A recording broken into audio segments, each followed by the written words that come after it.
শিকার হয়েও ভয়কে জয় করে ন্যায় এবং ইনসাফের প্রতীকে ভোট দিয়ে তারা আমাকে বিজয় করে এখানে কথা বলার সুযোগ করে দিয়েছে।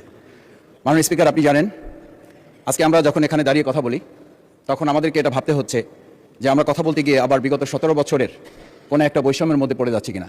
কিন্তু আমাদেরকে এটা ভাবতে হচ্ছে আমরা যখন এখানে দাঁড়িয়ে কথা বলছি, আমাদের কথা বলার সময় শহীদ শরীফ ওসমান হাদি ইনসাফের পক্ষে কথা বলার সময় বলেছিল, আমার প্রতি যে জুলুম করবে আমি তার সাথেও ইনসাফ করতে চাই। আমরা লক্ষ্য করেছি এই সরকার প্রতিষ্ঠিত হওয়ার পর শরীফ ওসমান হাদির ব্যাপারে তার বিচারে কতটুকু কার্যকারিতা নিয়ে এসেছে তা আমরা এখন পর্যন্ত জানতে পারিনি। আমার মনে হয় আমরা সংবিধান নিয়ে ঘাটাঘাটি করতে করতে যদি সংবিধানই আমাদের রক্ষা করতে পারতো, তাহলে সংবিধান আমাদেরকে বলে দিত যে আমাদের সেদিন বালু ট্রাক সরানোর ক্ষেত্রে সংবিধানের পৃষ্ঠা আমাদেরকে খুঁজতে হতো। সংবিধান যদি আমাদেরকে রক্ষা করতে পারতো, তাহলে 72-এর সংবিধানের আলোকে আজকে আমাদের এখানে থাকার কথা না, আমি শফিকুল ইসলাম মাসুদ আমার এখন জেলখানায় থাকার কথা। সংবিধান যদি মানতে হতো তাহলে আমাদের মাননীয় প্রধানমন্ত্রী বাংলাদেশে থাকার কথা না, ওনার দেশের বাইরে থাকার কথা। সংবিধান মানতে হলে বর্তমান স্বরাষ্ট্রমন্ত্রীর এখন দেশের বাইরে থাকার কথা ছিল।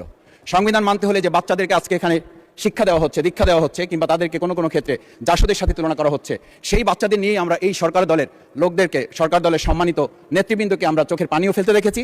আবার কাউকে কাউকে কথা বলতেও শুনেছি যে এই সমস্ত বাচ্চাদের আমরা তাদের শিক্ষার্থীদের আন্দোলনের সাথে আমাদের কোনো সম্পর্ক ছিল না।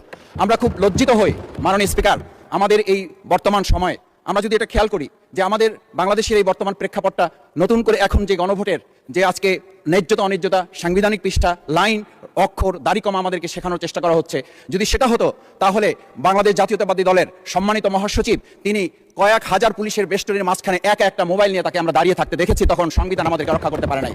মাননীয় স্পিকার, আমি 350 মামলা নিয়ে 7 মাসের ব্যবধানে আপনিও আমার 2-1টা মামলাতে আপনি আমাকে সহযোগিতা করেছেন, সেটা এই সুযোগে ধন্যবাদ জানাতে চাই। আমার 350 মামলা জামিন করতে 7 মাস সময় লেগেছে, আমার বের হতে সময় লেগেছে 4.5 বছর।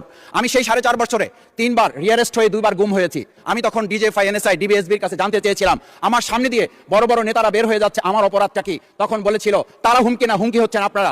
আমাদেরকে যখন শেখ হাসিনার শেষ সরকার নিষিদ্ধ করেছিল তখন তারা 14 দল মিটিং করে বলেছিল এই জামাত শিবির হচ্ছে সবচেয়ে বড় সমস্যা, তাদেরকে নিষিদ্ধ করলে এই আন্দোলন থেমে যাবে। আজ একটা কথা পরিষ্কার বলতে চাই, এই গণবিপ্লব নিয়ে আমাদের মাথা ব্যথার মূল কারণ হচ্ছে এখানেই শেখ হাসিনা আমাদেরকে যথার্থ টার্গেটটা করেছিল। সেই টার্গেটের মূল লক্ষ্য ছিলাম আমরা। আমাদেরকে বলা হয়েছিল একটা গুলি করলে একটা সরে বাকিগুলো লড়ে না, সেই লড়ে না লোকগুলো ছিলাম আমরা মাননীয় স্পিকার, যার কারণে আমাদেরকে তারা ভয় পায়। আমরা এখন বর্তমান সময় ভিডিও দেখতে পাই যে শেখ হাসিনা বাইরে থেকে বলেছিল আমরা এই দলকে ভোট দিতে বললাম, আর সেই দল আমাদের সাথে আবার বিশ্বাসঘাতকতা করেছে। আমরা সেই শেখ হাসিনার বক্তব্য শোনার পর আমরা কাউকে আজকে এখানে বলতে শুনে নাই শেখ হাসিনার ওই বক্তব্য সঠিক নয়, এই মানুষ প্রতারিত হয়েছে, বেইমানি করা হয়েছে। আবার যদি গণভোট, জুলাই সনদ নিয়ে এই জাতির সাথে প্রতারণা করা হয় তাহলে মূল্য দিতে হবে, শুধু নয় আবার আমাদেরকে 17 বছরের সেই জেল জুলুম, নিপীড়ন, গুম খুনের জায়গায় আমাদেরকে ফিরে যেতে হবে। আমি মনে করি পরিষ্কার বক্তব্য, গণভোটের প্রতি সমর্থন না জানিয়ে জুলাই সনদকে যদি আজকে ইগনোর করা হয় তাহলে আমাদেরকে কিন্তু আবার সেই গুম খুনের